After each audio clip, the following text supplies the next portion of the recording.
দেশে ইতিহাস নেই যে উনি মুক্তিযোদ্ধাদেরকে সম্মানিত করার জন্য মুক্তিযোদ্ধা মন্ত্রণালয় গঠন করেছিলেন। আজকে উনি আমাদের মাঝে নেই। ভাবতে ভাব লাগে, যখন ঘুম থেকে উঠি শূন্য শূন্য ভাব লাগে যে কি যেন নেই, কি যেন নেই।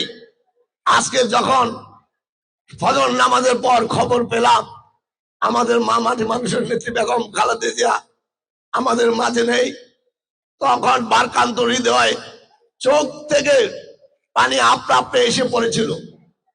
উনি বেঁচে থাকলো, যখন চিকিৎসার জন্য দেশে বাইরে গিয়েছেন, আশা করেছি যে চিকিৎসা শেষে দেশ ফিরে আসবে।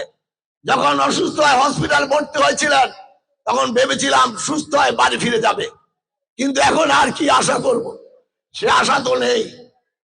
উনি আমাদের মাঝ থেকে চিরবিদায় নিয়ে গেছেন। আপনাদের কাছে জোর হাত করে অনুরোধ করব, যে মহসিনারি আপনাদের জন্য অবদান রেখে গেছে, বাংলাদেশের জন্য অবদান রেখে গেছে, মা বোনদের জন্য অবদান রেখে গিয়েছে, মুক্তিযোদ্ধাদের জন্য অবদান রেখে গেছে, আপনাদের কাছে জোর হাত অনুরোধ করব, আপনার দেশটাতে বেগম খালেদার জন্য দোয়া করবেন। উনি যেন জান্নাতুল ফেরদৌস পেতে পারে। দেশটাতে বেগম খালেদা আব্বুল আলামিন যেন তার জীবনের সকল গুনাহ মাফ করে, জান্নাতের উচ্চ মুকাম জান্নাতুল ফেরদৌস দান করেন।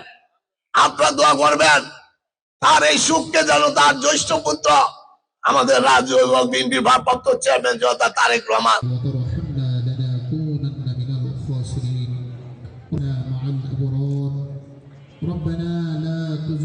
তার হাতকে উসিলা করিয়া আমাদের সকলের দোয়া দরখাস্তখানাকে কবুলের মধ্যে আল্লাহ তাআলা আমরা যারা এখানে হাত তুলেছি মালিক